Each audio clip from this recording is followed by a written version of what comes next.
नमस्कार, मैं श्यामगिरी। आप देख रहे हैं टीएफडी इंडिया न्यूज 24। टीएफडी इंडिया न्यूज 24 में आप सभी दर्शकों का स्वागत है। पप्पू यादव के खुलासे से भाजपा में भी दो फाड़ हो गया। नीतीश नायडू ने मोदी का धड़कन बढ़ा दिया। एक ऐसे महत्वपूर्ण बिंदु पर हम लोग चर्चा करने जा रहे हैं जो मोदी सरकार के संकट कम होने के नाम नहीं ले रहे हैं। और दूसरी चीज, भारतीय जनता पार्टी के अंदर भी अब एकजुटता नजर नहीं आ रही है। पहली चीज यह है जो बहुत चौंकाने वाली है। दूसरा, पप्पू यादव ने जो आरोप लगाया है, पप्पू यादव ने जो खुलासा किया है, उसमें पप्पू यादव के साथ खड़े होते हुए भारतीय जनता पार्टी के भी कुछ नेता नजर आ रहे हैं पप्पू यादव के पक्ष में, जो भारतीय जनता पार्टी के लिए शुभ संकेत नहीं दे रहा है। लेकिन दूसरी तरफ नीतीश नायडू भी मोदी की धड़कन को बढ़ा रहे हैं, धक धक धक धक धक धक कर रहा है। अब सवाल यह है कि पप्पू यादव, नीतीश और पप्पू यादव मिलकर के कुछ करने वाले हैं क्या, या पप्पू यादव ने वह खुलासा क्या किया है? पप्पू यादव ने बड़ी गंभीर आरोप लगाए हैं भारतीय जनता पार्टी पर और बिहार प्रशासन पर। पप्पू यादव ने यह कहा कि हमें जेल ले जाने के वक्त और वहां से लाने के बीच हमारा एनकाउंटर करने की साजिश रची गई थी। क्या एनकाउंटर करने की साजिश रची गई थी बिहार प्रशासन द्वारा। अब इसलिए भी इस पर स्वीकार करने को आदमी मजबूर हो रहा है, सोचने को मजबूर हो रहा है कि जिस तरह पप्पू यादव की गिरफ्तारी की गई थी वह सवालों के घेरे में थी। चूंकि कोर्ट का निर्देश था और कोर्ट में पप्पू यादव को हाजिर होना था, जिसके लिए पप्पू यादव दिल्ली से पटना गए हुए थे। पप्पू यादव एक लोकसभा सांसद है, इस बात को भी प्रशासन को नहीं भूलना चाहिए। लेकिन प्रशासन किसके कहने पे चल रहा है कि इतनी तानाशाहियां और हटकर्मी दिखा रहा है, यह भी एक बड़ा सवाल है। अब सम्राट चौधरी के हाथ में बिहार का पुलिस महकमा है और सम्राट चौधरी ही अपने इशारों पर चला रहे हैं, यह कहा जा रहा है और यह देखा भी जा रहा है। इसके लिए जैसा सम्राट चौधरी चाहते हैं वैसे प्रशासन को नचा रहे हैं बिहार के अंदर। यह आरोप सम्राट चौधरी के ऊपर लग रहा है क्योंकि वह गृह मंत्री भी है। अब ऐसे में पप्पू यादव जब दिल्ली से पटना गए और कोर्ट में सुबह उन्हें पेश होना था, तो पप्पू यादव को रात के अंधेरे में बिहार पुलिस गिरफ्तार करती है। अब पप्पू यादव के कार्यकर्ता और पप्पू यादव जब प्रशासन से पूछते हैं कि आप हमें किस आरोप में गिरफ्तार कर रहे हैं, और कोर्ट में पेशी हम उसी के लिए आए हैं, हम पेश ही होंगे, हम खुद स्वयं चले जाएंगे, आपके साथ क्यों जाए। लेकिन प्रशासन नहीं सुनता। प्रशासन कहता है कि हम आपको गिरफ्तार करते हैं।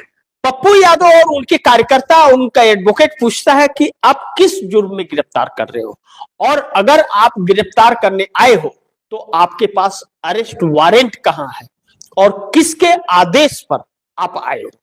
इस बात का जवाब प्रशासन नहीं देता। बड़ी ध्यान से समझिए, पप्पू यादव की गिरफ्तारी को लेकर के अरेस्ट वारंट प्रशासन नहीं दिखाता है। पप्पू यादव को अरेस्ट करने के लिए किसने आदेश दिया आधी रात को, यह भी नहीं बताता है। क्योंकि चूंकि पप्पू यादव एक सांसद है और पप्पू यादव का जनाधार बिहार में है, बिहार के सीमांचल के अंदर पप्पू यादव की मान्यता काफी है। पप्पू यादव की गिरफ्तारी पर पटना से लेकर किशनगंज तक जो हुड़दंग मचा था और उनके समर्थक जिस तरह सड़कों पर गुस्से में थे, वह बड़ी महत्वपूर्ण बिंदु है कि उनके नेता को गलत तरीके से गिरफ्तार किया गया था। कहा जाता है पप्पू यादव समाजसेवी के तौर पर भी जाने जाते हैं और पप्पू यादव जैसा हमदर्द नेता बिहार में अभी तक नहीं मिला। जहां सरकार नहीं पहुंचती है वहां पप्पू यादव मदद के लिए पहुंच जाते हैं।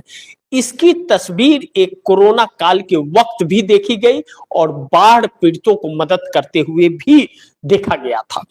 इसीलिए पप्पू यादव को बिहार के अंदर लोग चाहते हैं और प्यार करते हैं।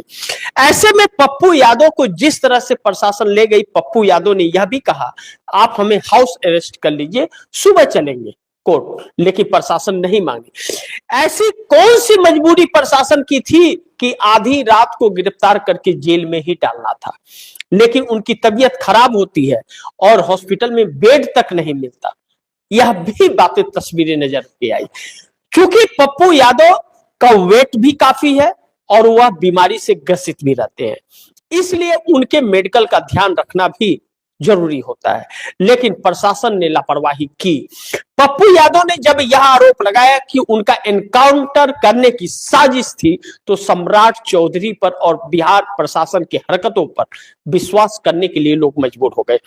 क्योंकि सम्राट चौधरी के आदेश के बगैर पप्पू यादव की गिरफ्तारी बिहार पुलिस नहीं कर सकती थी, इतनी हिम्मत नहीं थी उसके अंदर। लेकिन सम्राट चौधरी पप्पू यादव की क्या दुश्मनी है यह मैं नहीं जानता, लेकिन सम्राट चौधरी का नाम बीच में आता हुआ नजर आ रहा है। पप्पू यादव यह आरोप लगा रहे हैं कि जेल में जाने के दौरान, जेल के रहने के दौरान उनका एनकाउंटर करने की एक बहुत बड़ी साजिश थी। वह साजिश किसने किया था, शक की सुई सम्राट चौधरी की तरफ जा रही है। अब यह कहा जा रहा है कि नीतीश और पप्पू यादव मिलकर सम्राट चौधरी को सबक सिखाएंगे, क्योंकि सम्राट चौधरी से खासे नाराज नीतीश कुमार भी हैं। नीतीश कुमार भी अब सम्राट चौधरी भा नहीं रहे नीतीश कुमार को। 20 सालों तक गृह मंत्रालय नीतीश के पास रहने वाला वह एक झटके में सम्राट चौधरी के पास चला गया, क्योंकि भारतीय जनता पार्टी 89 विधानसभा की सीटें जीत के ले आई थी, single largest party. Second largest party Nitish Kumar थे। लेकिन जो नीतीश कुमार सीएम की कुर्सी पे बैठे हुए और गृह मंत्रालय अपने पास रखते थे, भारतीय जनता पार्टी को देने को मजबूर हो गए और वह मंत्रालय मिला सम्राट चौधरी को। सम्राट चौधरी भारतीय जनता पार्टी के शीर्ष नेतृत्व यानी कि अमित शाह के कहने पर रिमोट से चलते हैं और वह रिमोट दिल्ली से चलती है, वैसा ही वह करते हैं और अमित शाह के बड़े भरोसेमंद माने जाते हैं सम्राट चौधरी। ऐसे में उन्हें डिप्टी सीएम और गृह मंत्रालय का पद मिला है। प्रशासन को पूरी तरह अपने शिकंजे में लेकर रिमोट कंट्रोल की तरह घुमा रहे हैं और किसी पर भी शिकंजा कसवा रहे हैं। अगर पप्पू यादव का एनकाउंटर हो जाता तो सम्राट चौधरी के लिए बड़ी मुश्किल हो जाता बिहार के अंदर सत्ता में कुर्सी पर बैठे रहना।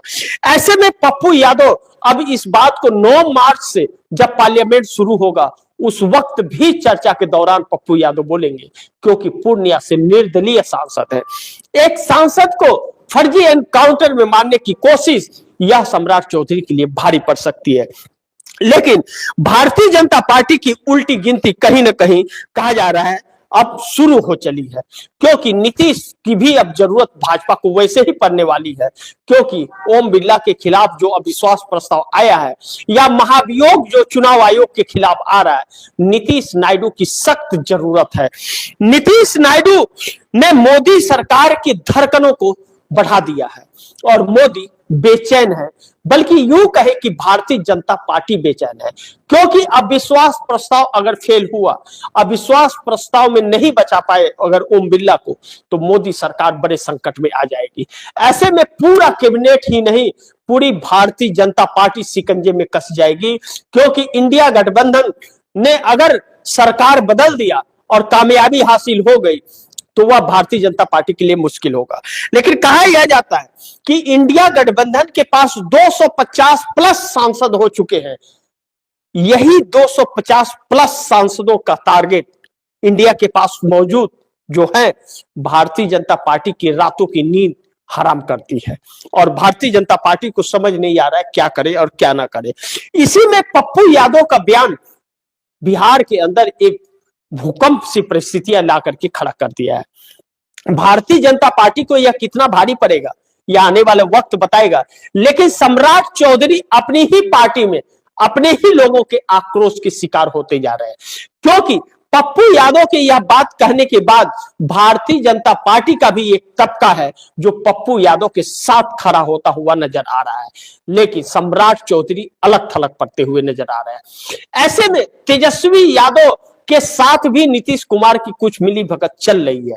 यह भी कहा जा रहा है कि बिहार में परिवर्तन जल्द होने वाला है। मैं नहीं जानता कि वह कब होगा, लेकिन नीतीश कुमार की कुछ हरकतें हैं जो इस तरफ इशारा कर रही हैं। लेकिन इशारा तो पहले भी हुआ था, खरवास की भी बात हुई थी, वह भी खत्म हो गई, शिवरात्रि भी समाप्त हो गई। अब देखना यह महत्वपूर्ण होगा नीतीश कुमार क्या करते हैं।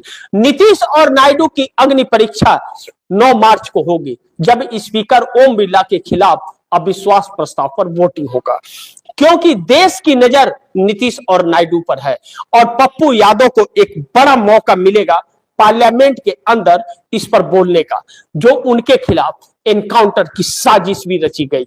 अगर पप्पू यादव ने पोल खोल दिया और इसकी कुछ सच्चाइयां सामने आ गई तो सम्राट चौधरी की मुश्किलें बढ़ सकती हैं। लेकिन नीतीश नायडू ने थोड़ा हाथ अगर खींच लिया तो मोदी सरकार पलट सकती है पार्लियामेंट के अंदर।